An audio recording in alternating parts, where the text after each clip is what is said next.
Pertanyaan beliau, kok sampai engkau ini bisa pandai berbicara dengan bahasa Indonesia? Benar kan?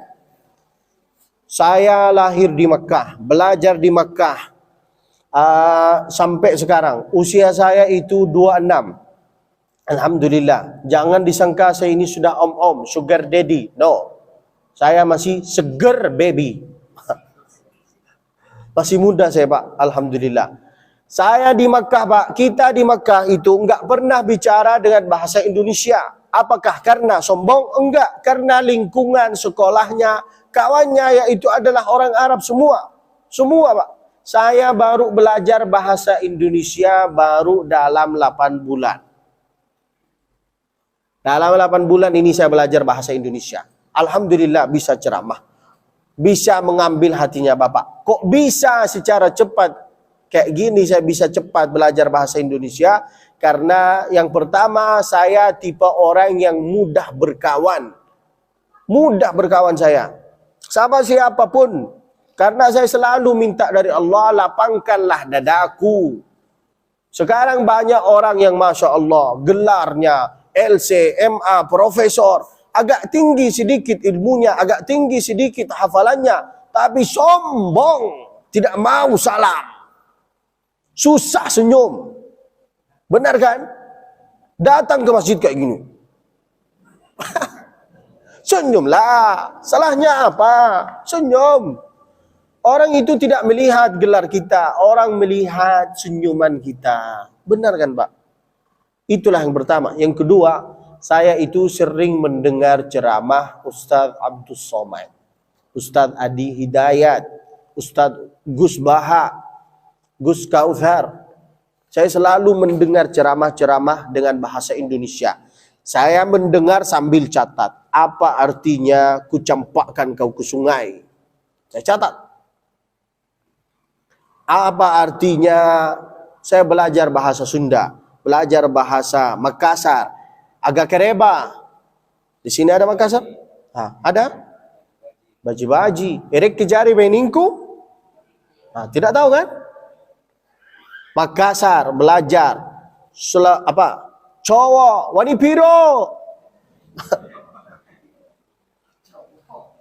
Sunda naon kumaha entos makan. Belajar bahasa Sunda. Madura apa? Dek remah kaki. Belajar saya dengan selalu membelajar, karena saya sering mendengar ceramah-ceramah para asatis, Pak. Maka saya itu bisa ceramah. Maka saya itu bisa pandai berbicara dengan bahasa Indonesia.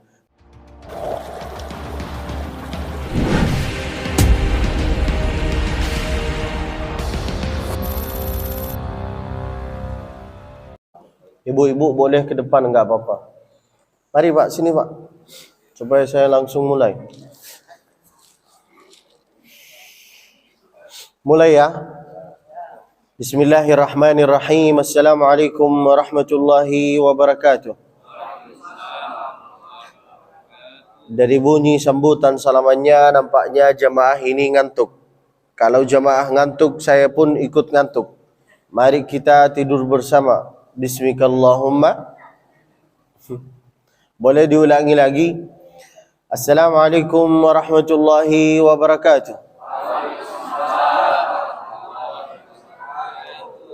Alhamdulillahi rabbil alamin, wassalatu wassalamu ala sayyidil mursalin, nabiyina Muhammadin wa ala alihi wa sahbihi ajma'in. Kalam bermula dengan bismillah, dilanjutkan dengan alhamdulillah. Salawat dan salam kepada Rasulullah, maka nikmat Allah semua sempurnalah sudah. Hadratul mukarramin, hadratul muhtaramin, para yang dimuliakan oleh Allah Subhanahu wa taala, ketua takmir masjid yang bernama Masjid Al-Jihad. Ketua takmirnya di mana? Tidak ada? Siapa namanya? Bapak Marsyidi, Masya Allah. Mudah-mudahan sehat selalu. Lalu kemudian kepada muadzin kita. Siapa nama muadzin? Bapak Sayyidu. Kok malu Pak? Angkat tangannya Pak. Muazzin itu harus bangga. Lalu kemudian kepada imam kita yang di sini, siapa namanya? Syamsuddin. Berarti saya tidak dianggap. Beliau namanya Bapak Syamsuddin. Saya namanya Abdul Basit Musfi. Asli Indonesia, cuman sudah lama di Mekah. Lahir di Mekah, belajar di Mekah, semua di Mekah. Dan insya Allah meninggal pun di Mekah. Dari sejak kapan saya di Mekah? Dari sejak zaman nenek saya. Alhamdulillah sampai sekarang kita masih ada di sana. Mudah-mudahan bapak-bapak, ibu-ibu insya Allah bisa menyusul ke tanah suci Mekah. Dan bersama beserta keluarganya. Amin ya rabbal alamin. Kita langsung masuk ke tema pengajian kita hari ini. Mudah-mudahan kita insya Allah kita bisa mendapat pahala sesuai nama masjid. Nama masjidnya apa? Mudah-mudahan insya Allah kita itu bisa mendapat nilai al-jihad fi sabilillah. Amin ya rabbal alamin. Dan insya Allah yang meninggal insya Allah mudah-mudahan bisa meninggal dalam keadaan syahid. Orang yang meninggal dalam keadaan syahid berarti dia itu insya Allah bisa selamat dari azab kubur, bisa selamat dari neraka, bisa selamat dari pertanyaan mungkar nakir. Beda dengan orang yang syahid mati. Bedanya apa? Beda, saya mati syahid, berarti dalam keadaan syahid. Dan ada orang bernama syahid mati. Beda kan? Mudah-mudahan mati dalam keadaan syahid. Amin ya rabbal alamin. Kita langsung masuk ke tema pengajian, yaitu adalah mengapa kita di solat sunnah qabliyah di rakaat pertama kita itu mesti membaca surat Al-Kafirun, sedangkan di rakaat yang kedua kita itu mesti membaca surat Qul Hu. Mengapa dua surat ini? Kenapa bukan surat-surat yang lain? Anggaplah pertanyaan saya ini dari anaknya, cucunya Bapak. Bapak mau jawab apa? Mau jawab gini? Mau jawab apa Pak? Sunnah. Memang sunnah, tapi hikmahnya apa? Memang itu yang diajarkan oleh Nabi. Benar, tapi hikmahnya apa? Kenapa bukan surat yang lain? Maka jawabannya yaitu adalah, mengapa di rakaat yang pertama kita itu mesti membaca surat Al-Kafirun? Karena di saat kita bangun tidur, maka ayat yang pertama yang harus dibacakan oleh kita yaitu adalah Qul ya ayyuhal kafirun. Kenapa? Karena di situ Allah mau ngasih tahu kepada kita bahwa yang memang yang harus disembah sama kita tidak ada selain Allah Subhanahu wa ta'ala. Benar kan? Setelah qul ya ayyuhal kafirun apa? La a'budu ma ta'budun. Terus. Itu suara orang ngantuk gitu, Pak. Alah. Kalau ngaji itu harus suaranya merdu dan kencang. Dan bukalah mulutnya, jangan. Oh, loh. Wala antum abiduna ma a'bud. Terus.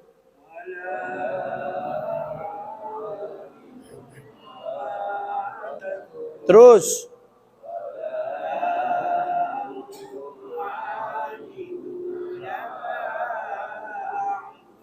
Terus.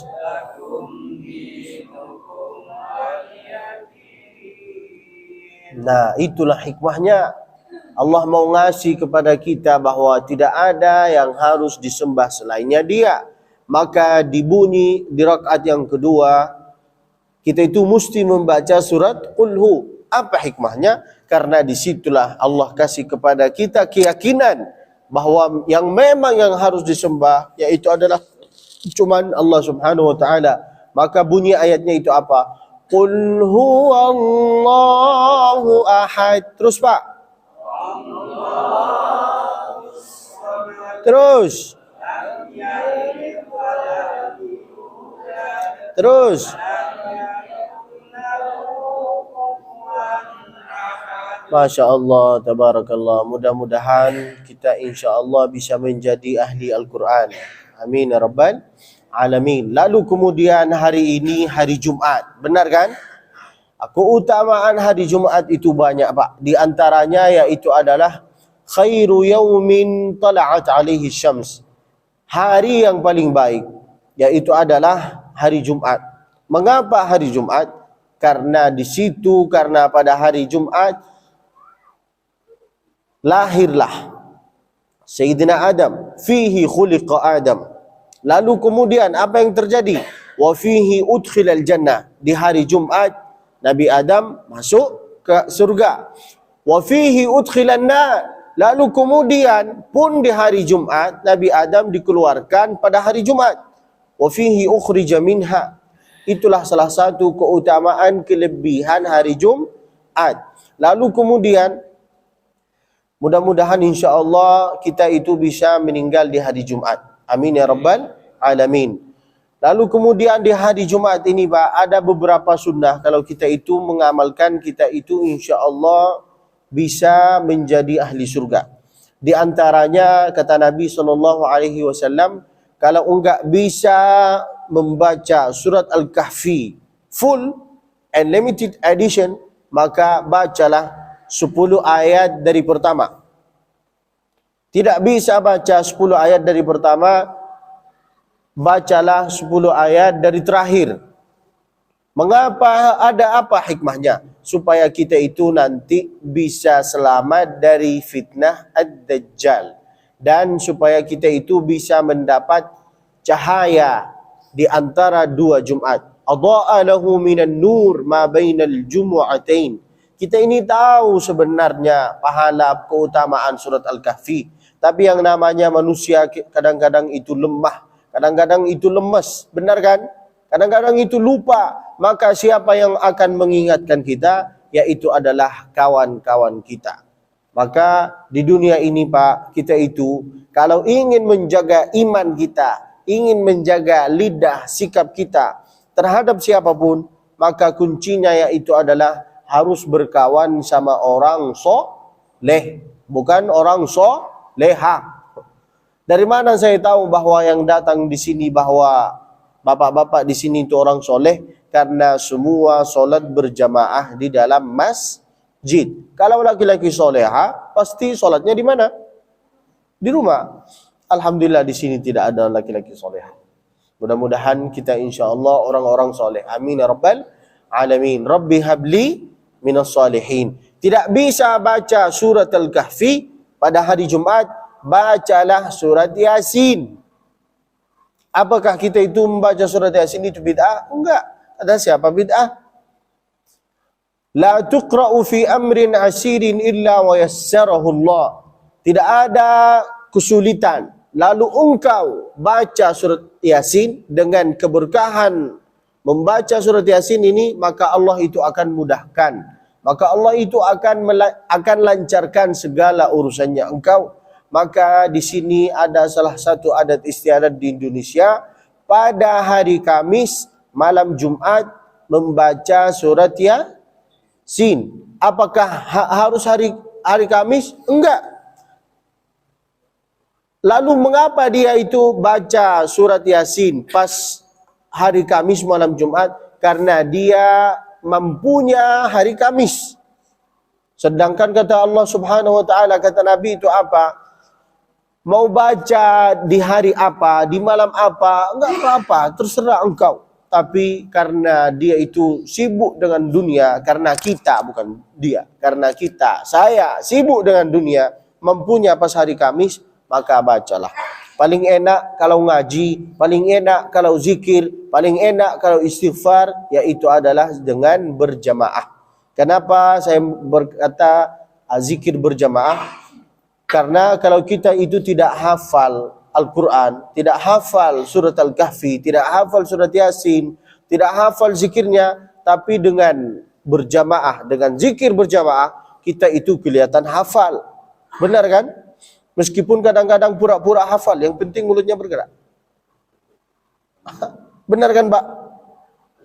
Maka jangan dibid'ahkan langsung kalau ada zikir berjamaah. Apakah ada zikir berjamaah di zaman Nabi? Ada. Dari mana saya mengambil hadis ini? Dari mana kita tahu bahwa ada zikir berjamaah di sejak zaman Nabi? Suatu ketika ada beberapa sahabat Nabi mau sholat berjamaah di dalam masjid. Lalu kemudian ketika mereka sudah agak dekat dari masjid, mereka mendengar suara tasbih dengan takbir. Lalu apa kata mereka? Kunna na'rifu inqidha' as-salah. Kami ini bisa tahu bahwa waktu solat ini, bahwa mereka itu sudah selesai solat apa enggak. Dari mana? Kunna na'rifu inqidha' as-salah bidzikri wat tasbih. Dengan zikir, dengan tasbih. Maka dari itu, kalau mau zikir berjamaah boleh, tidak mau zikir berjamaah juga boleh. Tapi lebih bagus zikir berjamaah. Kenapa? Supaya anak-anak yang kecil itu bisa mengikut Bapak. Karena di sini juga yang sholat di sini bukan hanya penduduk di sini. Banyak yang sholat di sini bukan penduduk di sini. Dengan zikir berjamaah dia ikut, maka qaryah ini, kampung ini bisa dapat keberkahan, bisa dapat rahmat dari Allah Subhanahu wa taala, dan supaya anak-anak kita ini bisa hafal. Karena yang namanya anak-anak kecil Pak, itu bisa cepat hafal. Karena dia itu selalu mendengar. Coba kalau dia mendengar dari imam kita kayak gini. Kadang-kadang imam itu kalau berdoa kayak gini. Bismillahirrahmanirrahim. Banyak kan? Aminnya, doanya tidak jelas, hurufnya tidak jelas. Lalu kalau kita itu nyuruh anak kita, ayo coba nak berdoa nak, dia kayak gitu juga. Mau. Itu kesalahan siapa? Apakah kesalahan orang tua? Enggak, kesalahan kita. Mereka itu gimana belajar menghafal Al-Quran, menghafal doa, menghafal, menjaga sikap dari apa yang dia lihat. Dia itu akan meniru kelakuan kita Pak. Maka kalau kita itu zikir berjamaah itu bagus. Tidak mau zikir berjamaah juga itu bagus. Zikirlah kepada diri sendiri, enggak apa-apa. Lalu kemudian yang pertama, salah satu kemuliaan keutamaan hari Jumat yaitu adalah fihi khuliqa Adam. Nabi Adam lahir pada hari Jumat. Lalu kemudian pada hari Jumat beliau masuk ke surga. Lalu yang ketiga pada hari Jumat beliau dikeluarkan dari surga juga. Lalu wa fihi ukhrija minha. Lalu kemudian hari kiamat terjadi pada hari Jumat. Supaya kita itu bisa selamat dari fitnah Ad-Dajjal, bacalah surat Al-Kahfi. Tidak bisa baca surat Al-Kahfi, bacalah surat Yasin. Tidak bisa baca surat Yasin, bacalah surat Al-Mulk. Ada salah satu kisah yang menarik dari surat Al-Mulk ini Pak. Ada salah satu orang fasik. Dia itu solatnya bolong-bolong. Lalu puasanya kadang-kadang ditinggalkan, kadang-kadang dilaksanakan. Tapi dia itu selalu membaca surat Al-Mulk. Lalu apa yang terjadi? Matilah dia. Di saat dia meninggal, datanglah Munkar Nakir, datanglah surat Al-Mulki. Munkar Nakir ini mau menarik orang yang fasik ini. Mau menarik, mau siksa. Karena waktunya dia hisab. Harus disiksa, harus dapat hukuman Allah. Lalu kemudian datanglah surat Al-Mulki. Mengatakan kepada Munkar Nakir, kalian enggak boleh menyentuh orang ini. Kenapa? Karena di hatinya ada ayat Al-Quran. Karena dia itu selalu membaca ayat Al-Quran, yaitu adalah surat Al-Mulki. Salah satu keutamaan surat Al-Mulk, yaitu adalah inna fil Qur'ani. Sesungguhnya dalam Al-Quran ada 30 ayat. Yang dimaksud 30 ayat ini surat apa? Surat Al-Mulk. Yashfa'u. Dia itu akan membantu kita. Dia itu akan mengingat kepada kita. Dia itu akan istighfar kepada kita. Selama kita itu ingat sama dia. Selama kita itu selalu membaca Selama kita itu selalu menghafal, kalau bisa hafallah surat Al-Mulki ini hatta yughfar. Itulah salah satu keutamaan kelebihan surat Al-Mulki. Datanglah Munkar Nakir ini Pak, mau menarik si orang fasik ini, mau disiksa. Datanglah surat Al-Mulki ini mengatakan apa? Tidak boleh kalian menyentuh dia, karena dia itu selalu membaca ayatnya Allah, yaitu adalah surat Al-Mulki. Lalu apa kata Munkar Nakir? Ini orang fasik ini, bolong-bolong solatnya, seenak-enaknya ibadah nih. Terserah dia mau seenak-enaknya. Lalu apa kata Al-Mulki? Kalau kalian menyakiti dia, berarti kalian itu seolah-olah menyakitin saya. Lama mereka itu berdebat, akhirnya mereka itu lapor kepada Allah Subhanahu wa taala. Ya Rasulullah, ya Allah, gimana solusinya ini? Kami mau menarik dia, kata surat Al-Mulki gini. Kami gini, lama berdebat. Lalu apa kata Allah Subhanahu wa taala terhadap surat Al-Mulki? Oh, apa engkau ini dari ini orang? Apa kata surat Al-Mulki? Dia selalu membaca saya. Dia ingat sama saya. Apakah saya itu sekarang rela melihat dia itu tersiksa? Tidak rela. Maka kata Allah Subhanahu wa taala, ya weslah, ambillah orangnya. Maka itulah yang namanya syafaat Al-Quran. Tidak bisa hafal Al-Quran Pak, bacalah. Kata Nabi, ada 5 pilihan dari Nabi Pak. Kun aliman, kalau bisa hafal Al-Quran, hafallah. Tidak bisa hafal Al-Quran, au muta'alliman, bacalah Al-Quran. Tidak bisa baca Al-Quran, au mustami'an, dengarin bacaan-bacaan Al-Quran. Tapi yang terjadi sekarang itu bukan dengar bacaan Al-Quran, selalu mendengar lagu TikTok. Apa lagunya? Duda yang mana yang kau cintai? Duda yang putih. Benar kan? Itulah yang kita dengar. Maka jadilah seorang dari antara 5 ini. Tidak bisa hafal, belajar membaca. Tidak bisa belajar membaca, mendengar. Jangan selama-lamanya engkau di dalam kehidupan ini lagu terus. Yang akan bantuin kita nanti di dalam kuburan yaitu adalah Al-Quran. Yang akan nemani kita di dalam kuburan yaitu adalah Al-Quran. Kalau kita tidak ngaji, tidak mau ngaji di dunia ini, tidak mau berkawan sama Al-Quran di dunia ini, maka nanti kalau kita itu masuk ke dalam kuburan, Al-Quran akan mengatakan kayak gini, siopo iki siopo. Itu kalau bahasa cowok. Kalau bahasa Sunda, kumaha. Kalau bahasa Madura, de remah. Siapa kakek? Benar kan? Kalau bahasa Lampung apa? Hah? Tidak ada orang Lampung di sini apa gimana? Tidak ada. Ini orang mana semua?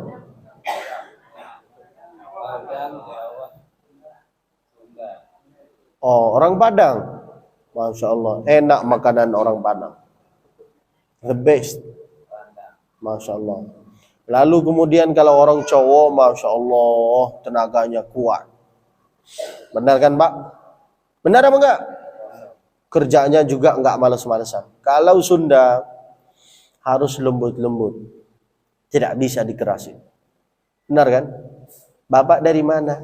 Dari sana. Kalau orang Sumatera, Bapak dari mana? Dari sana. Alhamdulillahirabbil alamin. Lalu kemudian itulah salah satu keutamaan kelebihan surat Al-Mulki. Maka tidak bisa baca, tidak bisa hafal, bacalah surat-surat ini Pak, supaya dapat syafaatnya Al-Quran. Tidak bisa 3 surat ini Pak, ambillah surat-surat yang pendek, terserah engkau. Insya Allah dengan niatnya engkau, apapunlah niatnya engkau, Allah kasih kelancaran, Allah kasih kemudahan. Amin ya rabbal alamin. Tidak bisa baca Al-Quran, selalu berzikirlah kepada Allah. Zikirlah Pak. Kalau bisa Pak, supaya iman kita itu terjaga, zikirlah berjamaah. Bagus itu Pak. Subhanallah walhamdulillah wa la ilaha ilaha illallah wallahu akbar. Salah satu cara untuk menjaga iman kita yaitu adalah dengan berkawan sama orang baik. Kita ini enggak bisa menjadi orang baik kalau kawan kita itu tidak baik. Benar kan, Pak? Kita ini tergantung kawan. Itulah kata Nabi, al-mar'u ala dini khalili, falyanzur man yukhalil. Kalau engkau mau tahu imannya engkau ini kuat apa enggak, karena lihatlah engkau ini berkawan sama siapa. Alhamdulillah, saya menganggap jamaah ini seperti kawan-kawan saya. Makanya saya itu bisa sholat berjamaah di sini. Andai kawan-kawan saya itu yang laki-laki solehot, tidak mungkin saya bisa sholat berjamaah di sini. Benar kan? Maka kita itu penting. Di dalam kehidupan ini, kita itu penting untuk berkawan sama orang baik. Alhamdulillah, itulah salah satu keutamaan hari Jumat. Lalu kemudian salah satu keutamaan hari Jumat yang kedua, yaitu adalah selalu bersolawat ke baginda Nabi Muhammad sallallahu alaihi wasallam. Sallallahu ala Muhammad. Sallallahu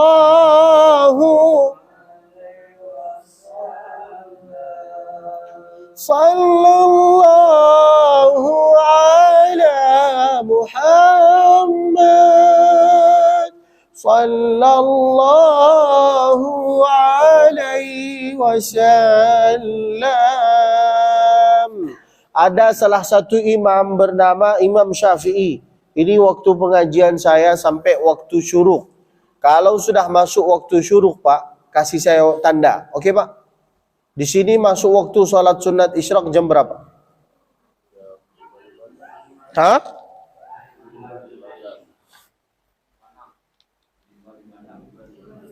5:56. Bagi bapak-bapak yang ingin balik, baliklah.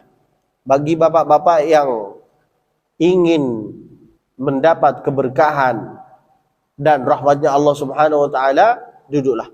Kita itu akan kaji ini sampai waktu solat sunat isyraq. Oke, Pak? Supaya apa? Supaya bisa dapat pahala, senilai pahala ibadah haji dengan umrah. Apakah Bapak bisa melaksanakan solat sunat isyraq sendiri? Hah? Bisa. Kata siapa enggak bisa?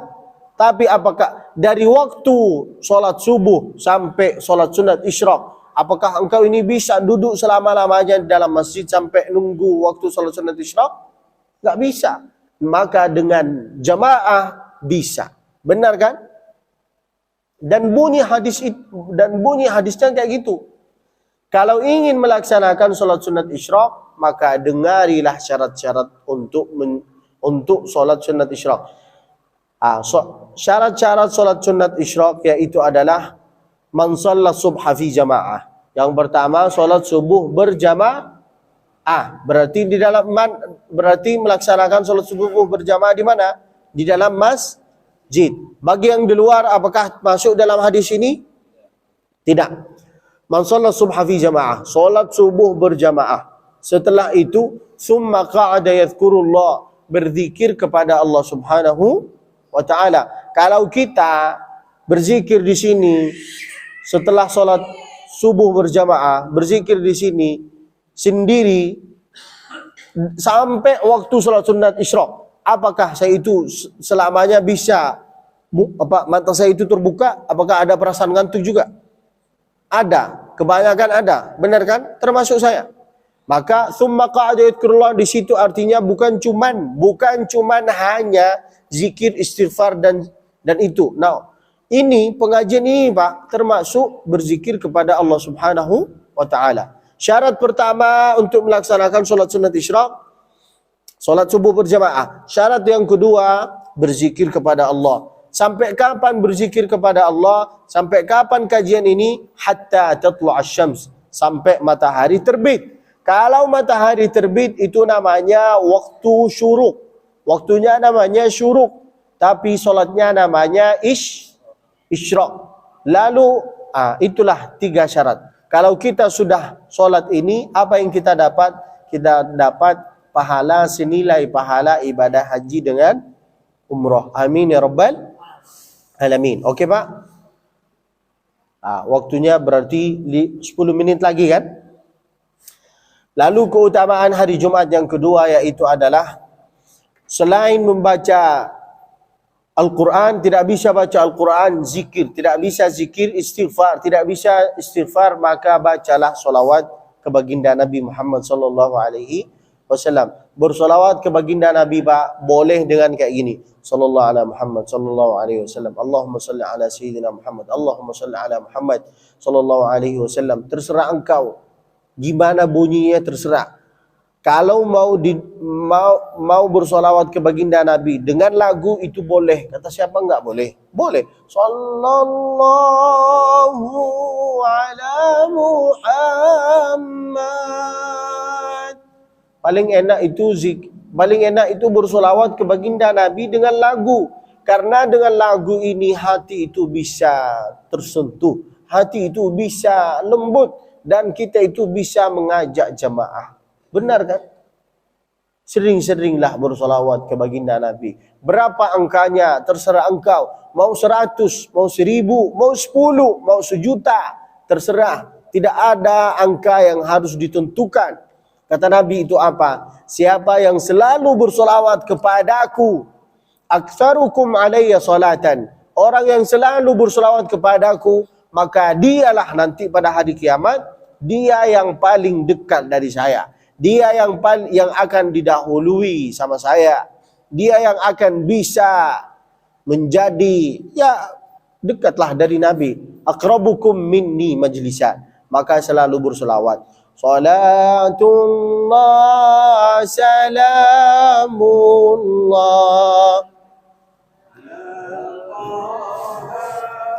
Rasulillah. Salatullah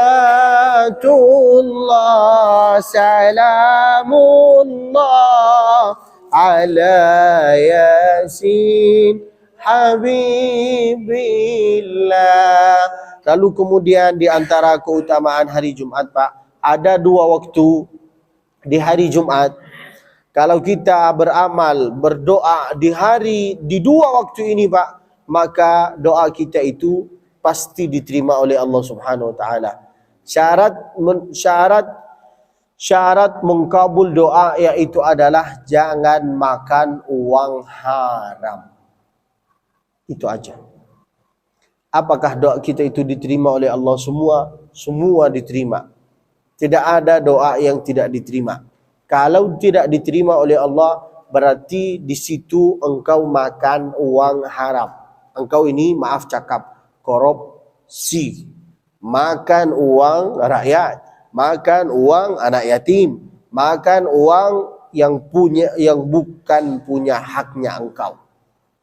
Memang enak hidup di dunia ini, Masya Allah. Ambillah uang orang seenak-enaknya, belilah Alfard, belilah apa yang diinginkan oleh engkau. Tapi apakah engkau ini lupa nanti ada hari kiamat? Nanti kalau engkau ini suka makan uang haram, sedikit-sedikit haram, nanti jadi ayam bakar gimana? Bisa kuat? Enggak kuat. Mudah-mudahan kita ini insya Allah semua bisa selamat dari uang haram, dari makanan haram. 2 waktu, kalau kita berdoa di hari Jumat ini, insya Allah diterima oleh Allah Subhanahu wa taala. Asal engkau ini yakin. Doa waktu yang pertama yaitu adalah di antara 2 khutbah Jumat. Ketika imam mengatakan kayak gini, ketika khatib mengatakan kayak gini, Barakallahu li wa lakum fil Qur'anil azim wa nafa'ani wa iyyakum bima fihi minal ayati wadh-dhikril hakim. Aqulu qawli hadha wa astaghfirullahal azimul jalil li wa lakum wa lisairil muslimina min kulli dhanbin wa khati'ah. Fastaghfiruh innahu huwal ghafurur rahim. Lalu duduklah dia. Benar kan? Di antara 2 khutbah ini Pak, Bapak kalau berdoa itu diterima oleh Allah. Itu cakap siapa? Itulah cakap Nabi. Nabi yang berkata itu, Nabi yang bersabda, maka langsung angkat tangannya, mintalah dari Allah 4 ini. Apa yang harus diminta? Rabbi syrahli sadri. Itu bukan cuma hanya doa Nabi Musa doang untuk menghadapi Fir'aun. Enggak. Ini doa untuk segala urusan engkau yang engkau hadapi di dalam dunia ini. Mintalah lapang dada. Rabbi syrahli sadri. Terus, apa artinya yassir li amri? Lancarkan urusan aku ya Allah. Terus, wasahhilli amri, mudahkanlah usaha aku ya Allah. Mintalah kayak gitu dari Allah Subhanahu wa taala. Lalu hari ini hari Jumat. Bapak-bapak, maaf cakap, yang punya kekuasaan di sini, yang dipilih oleh Allah Subhanahu wa taala menjadi takmir di masjid ini, maka kalau bisa sering-sering sampaikan ke jamaah anak-anak muda khususan sebelum khatib naik ke atas, sampaikanlah ke jamaah bahwa siapa yang main HP di saat khatib naik itu mimbar, maka batal Jumatnya dia. Tidak dapat pahala Jumat. Dia cuma dapat pahala solat. Itu kata siapa? Kata Nabi, Pak, bukan kata saya. La salat. Apa kata Nabi sallallahu alaihi wasallam? Man la'ibal hasa faqad lagha. Dulu di zaman Nabi, Pak, orang-orang itu karena enggak ada karpet di zaman Nabi, mereka itu main batu. Sibuk dengan batu karena enggak ada karpet. Lalu apa kata Nabi? Man la'ibal hasa. Siapa yang main batu tu, faqad lagha, maka batallah Jumatnya dia. Di zaman ini, dikiaskan sekarang, itu tidak ada yang main batu. Benar kan? Tapi masuk WA, masuk Instagram, miligram, kilogram. Jangan lupa subscribe, like, share, komen. Main HP dia di saat khatib itu naik mimbar. Dia lagi menyampaikan khutbah Jumat tapi dia main HP. Batal Jumatnya. Maka minta tolong sampaikanlah kepada jamaah. Yang namanya manusia itu kadang-kadang lupa. Kadang-kadang juga ada anak muda yang tidak tahu, Pak. Maka disampaikanlah. Oke, Pak? Bahwa pentingnya kita itu datang di hari Jumat ini untuk mendengar khutbah Jumat. Bukan cuma untuk datang cari tiang. Seperti bapak-bapak yang cari tiang sekarang. Jangan tersinggunglah. Kenapa saya berkata kayak gitu? Karena rata-rata orang yang cari tiang, dia itu mau tidur. Bukan mau ngaji. Benar kan, Pak? Termasuk saya. Saya kalau enggak jadi khatib Jumat, saya cari tiang juga. Namanya manusia, bukan malaikat. Saya bukan malaikat. Nah, benar kan, Pak? Nah, itulah keutamaan, itulah waktu hari Jumat yang pertama. Lalu kemudian waktu yang kedua, kalau kita berdoa di waktu yang kedua ini, Pak, tidak bisa lupa kita, tidurlah kita kebanyakan di hari Jumat, apalagi kalau khatib naik kita itu pasti tidur. Benar kan? Menengok khatib berkata, Assalamualaikum, langsung kita juga Bismillahirrahmanirrahim mutahya. Kapan kita itu bangun? Ketika dia berkata, Barakallahu li wa lakum fil Qur'an al-azim. Subhanallah. Paling enak tidur di hari Jumat, ya pas khatib lagi menyampaikan khutbah Jumat. Benar kan, Pak? Kenapa enak? Karena meskipun suasananya itu agak-agak panas, ini Masya Allah banyak AC. Tapi AC-nya enggak nyala. Ini hiasan kayaknya ini. La ilaha illallah. Muhammadur Rasulullah. Meskipun keadaannya itu agak-agak panas, tapi banyak jamaah yang tidur. Enak tidurnya. Tahu kenapa? Karena dikipaskan oleh setan. Tidurlah, tidurlah. Setan itu, Pak, menggoda kita dari sejak kita lahir sampai kita meninggal. Sampai sakratul maut dia itu menggoda kita. Maka bapak-bapak, abang-abang yang baru menjadi mu'allaf, yang imannya agak-agak tinggi sekarang, balik dari umroh, balik dari haji, kita itu makin tinggi amalannya engkau, makin tinggi ilmunya engkau, makin godaan setan itu makin kuat. Faham, Pak? Sampai kapan dia menggoda kita? Sampai sakratul maut. Jamaah mengatakan, katakanlah Allah, katakanlah la ilaha illallah, tapi engkau ini ingat dengan apa? Dengan uang. Engkau ini ingat dengan apa? Dengan mantan. Engkau ini ingat dengan apa? Dengan istri. Engkau ini ingat apa? Dengan dunia. Maka kalau bisa, supaya kita itu bisa terjaga dari gangguan setan ini Pak, apa yang dilakukan oleh kita sekarang, yaitu adalah dialah yang akan bisa dibawa nanti pas ketika engkau menghadapi sakratul maut. Maka kalau bisa sering-sering bacalah La ilaha illallah. Sering-sering katakanlah la ilaha illallah. La ilaha illallah. Ada sesuatu yang engkau kurang suka, la ilaha illallah Muhammadur Rasulullah. Engkau ini lemah, tidak kuat mendengar ceramah Abdul Basit Musfi, katakanlah la haula wala quwata illa billah. Menerima uang yang banyak, maka katakanlah Masya Allah. Lihat cewek yang cantik, maka Alhamdulillah. Karena itu rizki. Kalau enggak dilihat mubazir. Bercanda Pak. Oke Pak. Waktu yang kedua di hari Jumat, yaitu adalah sebelum maghrib. Sebelum berkumandang azan maghrib, Bapak, Ibu, abang, angkatlah tangannya. Mintalah dari Allah Subhanahu wa taala. Salah satu adab berdoa yaitu adalah angkat tangan. Angkat tangannya, mintalah dari Allah. Kiblatnya solat yaitu adalah Ka'bah. Tapi kiblatnya doa itu adalah langit. Maka mintalah, angkatlah tangannya ini. Kebanyakan jamaah itu sombong sekali. Tidak mau mengangkat tangannya ke atas, tapi dia itu kayak gini, tangannya di atas paha. Kalau ada jemaah yang berdoa tangannya di atas paha, itu artinya dia menyerahkan kepada Allah Subhanahu wa taala. Lalu dia berkata apa? Ya Allah, terserah engkau ya Allah. Mau dikasih, enggak mau dikasih saya terima. Nabi itu Pak kalau berdoa bukan kayak gini. Nabi itu kalau berdoa kayak gini Pak. Itulah Nabi kalau berdoa. Tangannya ke atas. Aghithna. Itulah Nabi Pak. Dan keteknya Nabi itu putih. Dari mana saya tahu bahwa keteknya Nabi itu putih? Dari sahabat Nabi.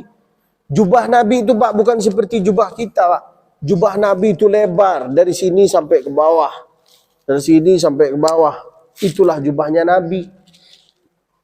Dan Nabi itu kalau berdoa tangannya ke atas, kulitnya putih, keteknya putih. Dari mana saya tahu? Kata sahabat Nabi, hatta yura bayadha ibtaihi, sampai kelihatan. Nabi itu kalau berdoa sampai kelihatan keteknya Nabi. Hatta yura bayadha itu artinya keteknya Nabi itu putih. Masya Allah, Nabi kalau berdoa mengangkat tangannya ke atas, lalu kemudian lama. Lalu kemudian apa lagi? Itulah Nabi kalau berdoa. Kulitnya putih, keteknya putih. Kita pendek, pesek, hitam. Keteknya hitam. Sombong juga. Kalau mau berdoa tidak mau gini, tidak mau gini. Lalu kayak gini.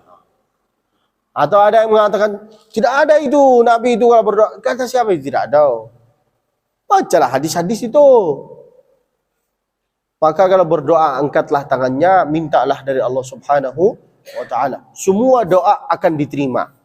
Tidak ada doa yang tidak diterima.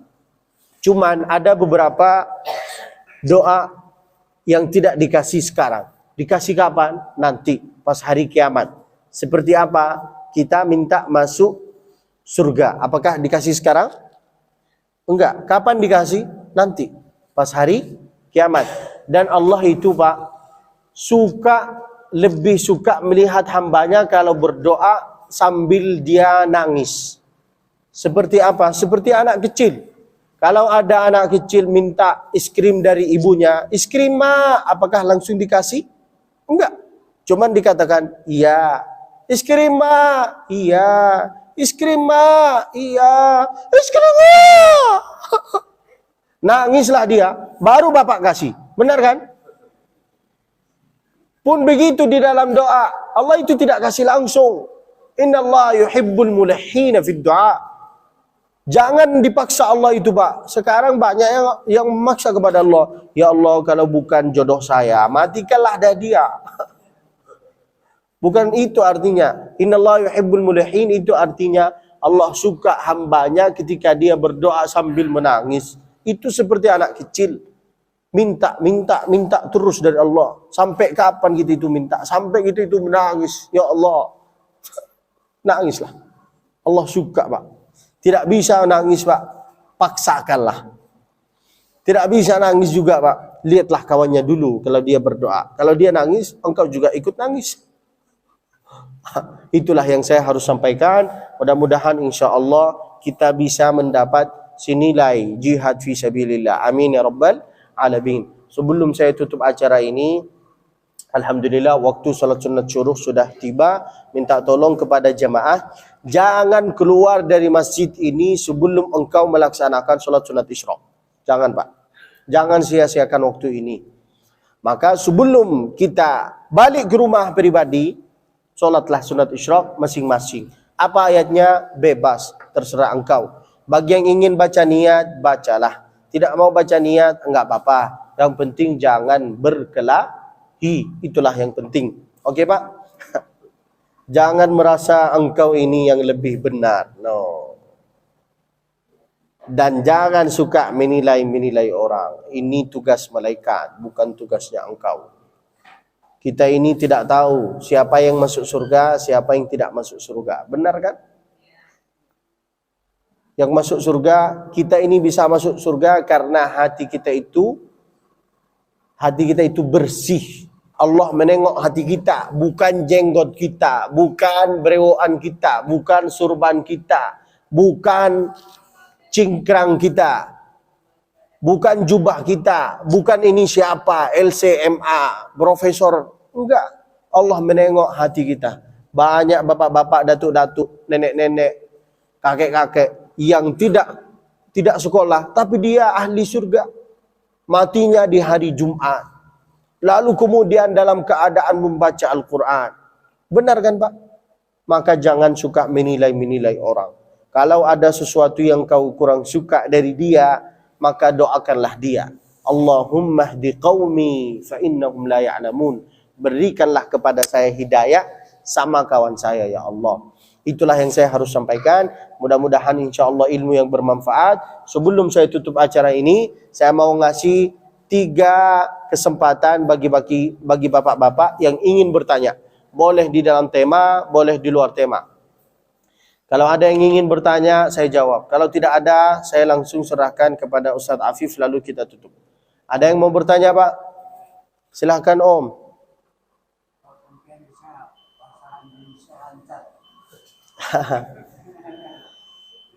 Pertanyaan beliau, kok sampai engkau ini bisa pandai berbicara dengan bahasa Indonesia? Benar kan?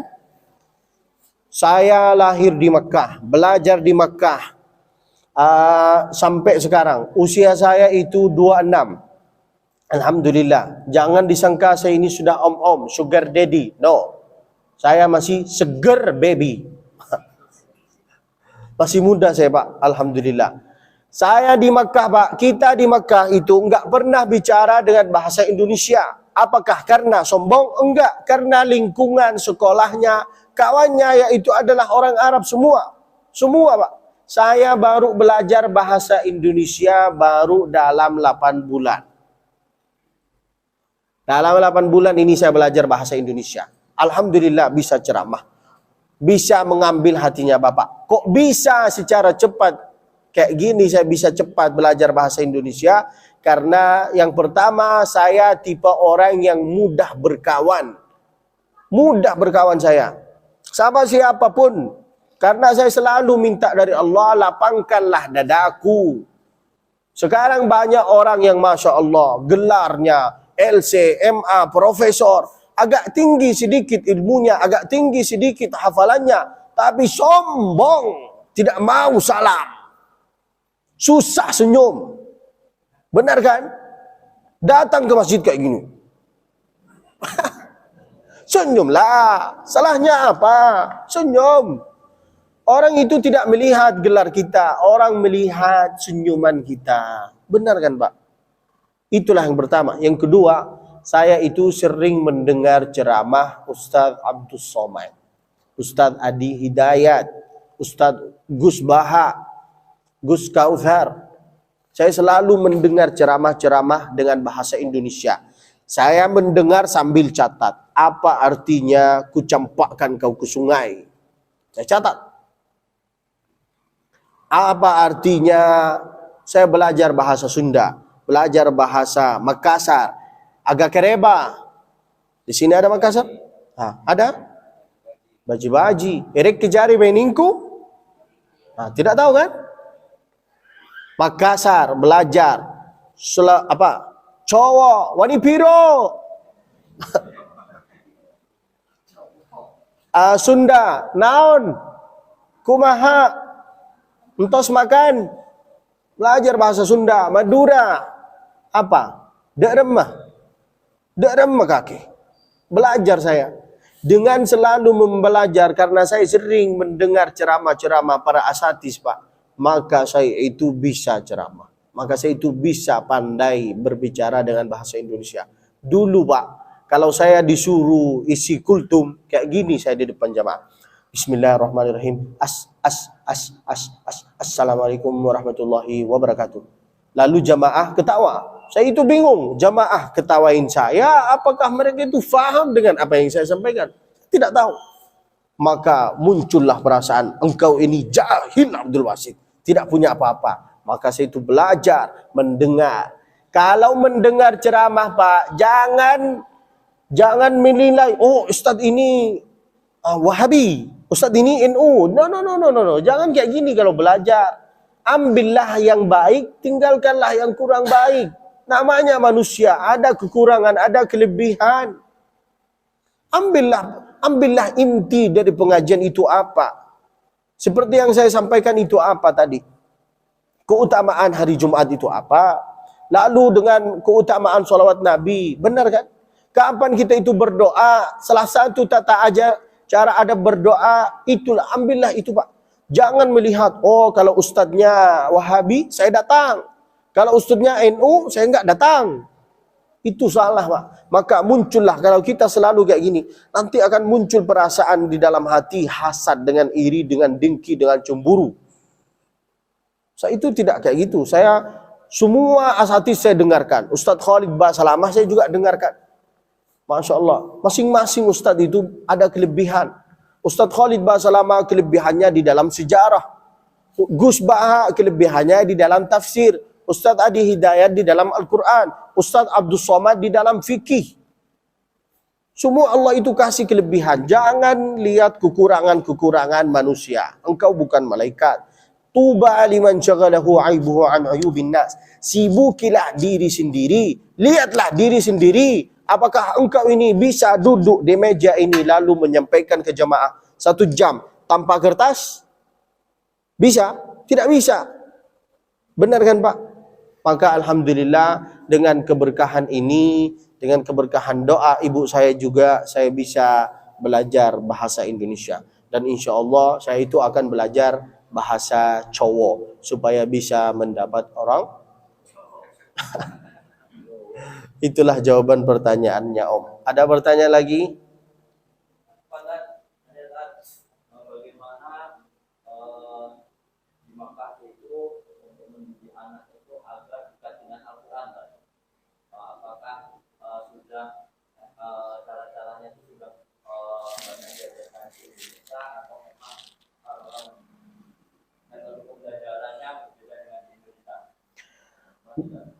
Waalaikumsalam warahmatullahi wabarakatuh. Supaya kita bisa mempunyai anak-anak yang bisa hafal Al-Quran itu mudah sekali.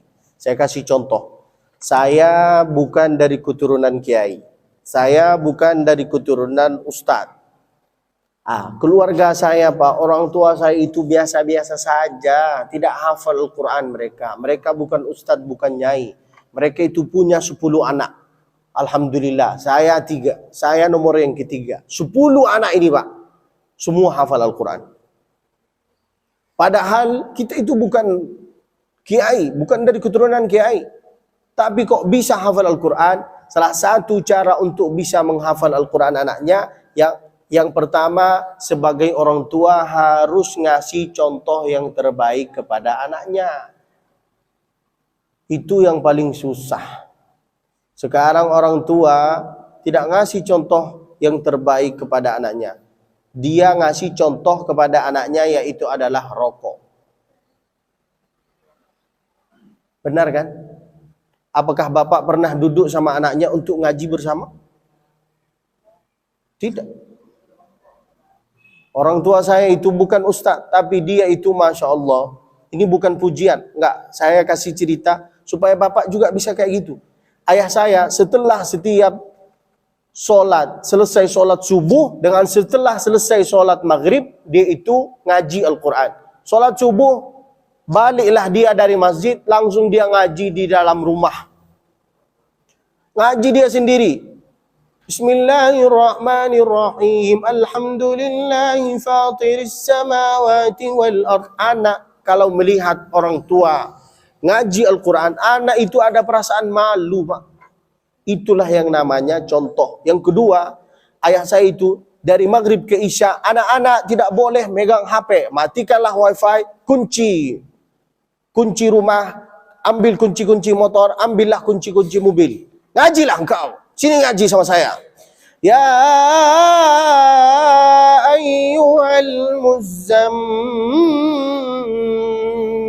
Lanjut nak. Qumil laila illa qalila. Lanjut nak. Nisfahu awinqus minhu qalila. Kasih contoh yang terbaik terhadap anak, Pak. Jangan disangka pendidikan anak itu cuma diantar ke pondok pesantren. Saya bukan lulusan pondok pesantren, tapi hafal Al-Quran. S2, bisa menghormati bapak-bapak, bisa menyampaikan hadis-hadisnya Nabi. Kok bisa, Pak? Karena orang tua itu selalu ngasih contoh yang terbaik kepada anaknya. Sekarang kebanyakan kesalahan orang tua, anaknya diantar ke pondok pesantren. Di pondok pesantren, jagalah auratnya, tutuplah dadanya, tutuplah rambutnya. Nyampelah dia ke rumah, dia melihat sendiri orang tuanya kalau keluar menjadi ibu-ibu solehot. Nampak dadanya, ditambah lagi bapaknya itu pakai celana pendek. Mana ini? Apa ini?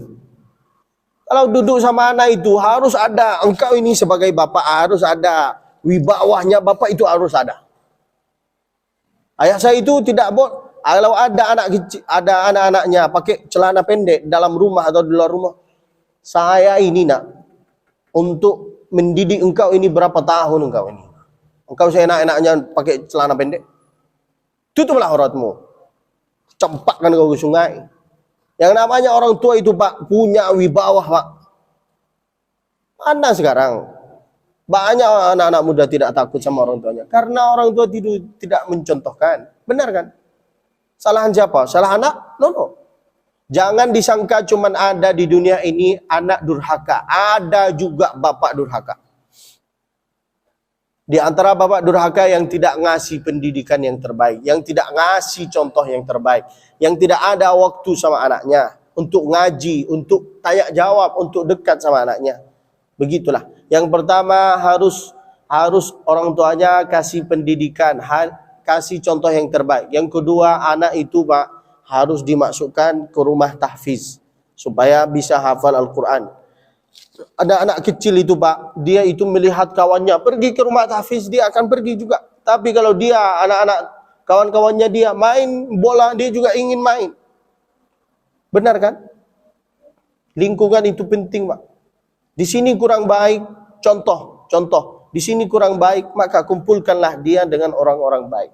Carilah kawan untuk dia. Dan bapak itu harus tahu kawannya dia itu siapa. Dia berkawan sama siapa.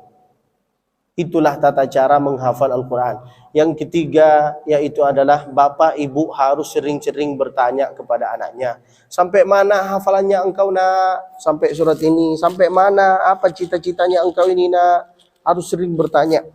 Begitulah cara menghafal Al-Quran. Saya alhamdulillah menghafal Al-Quran, selesai hafalan 30 juz di usia 11 tahun. Kok bisa secara cepat itu? Karena orang tua itu selalu kasih contoh yang terbaik. Ngajilah Pak, ajaklah ngaji anak-anaknya engkau ini.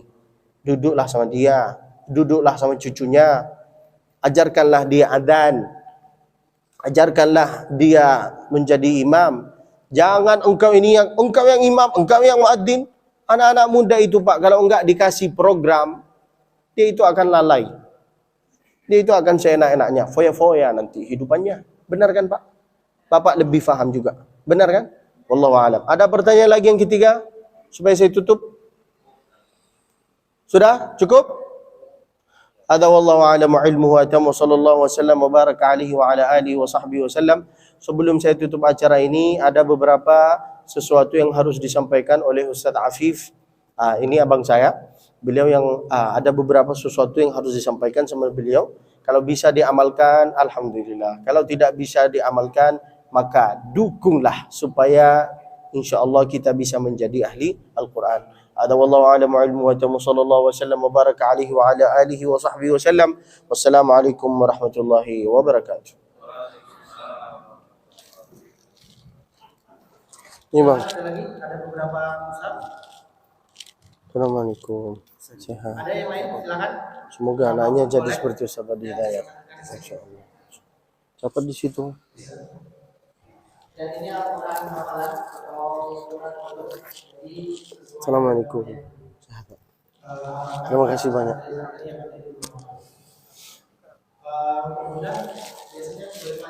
Silakan. Assalamualaikum Pak. Semoga anaknya jadi seperti Ustaz Adi Hidayat. Terima kasih.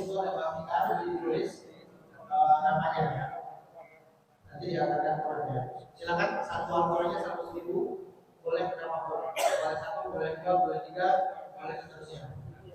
Ada lagi? Ada yang berani? Ada lagi uangnya tidak boleh. Assalamualaikum. Sehat. Semoga anaknya jadi seperti Ustaz Adi Hidayat. Assalamualaikum. Semoga anaknya jadi seperti Ustaz Adi Hidayat.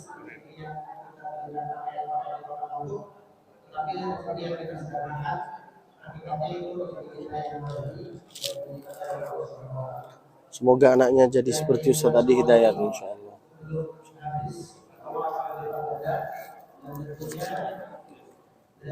Bismillahirrahmanirrahim. Semoga jadi seperti Ustaz Adi Hidayat insyaallah. Boleh. Nanti daftar di situ ya. Daftar di situ nanti ya. Itu. Semoga anaknya jadi seperti Ustaz Adi Hidayat.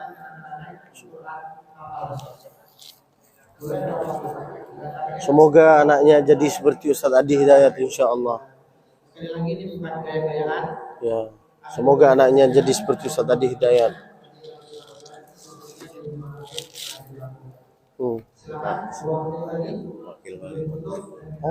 Wakil wali kota di sini. Masya Allah. Daftar di sini Pak. Iya sama-sama.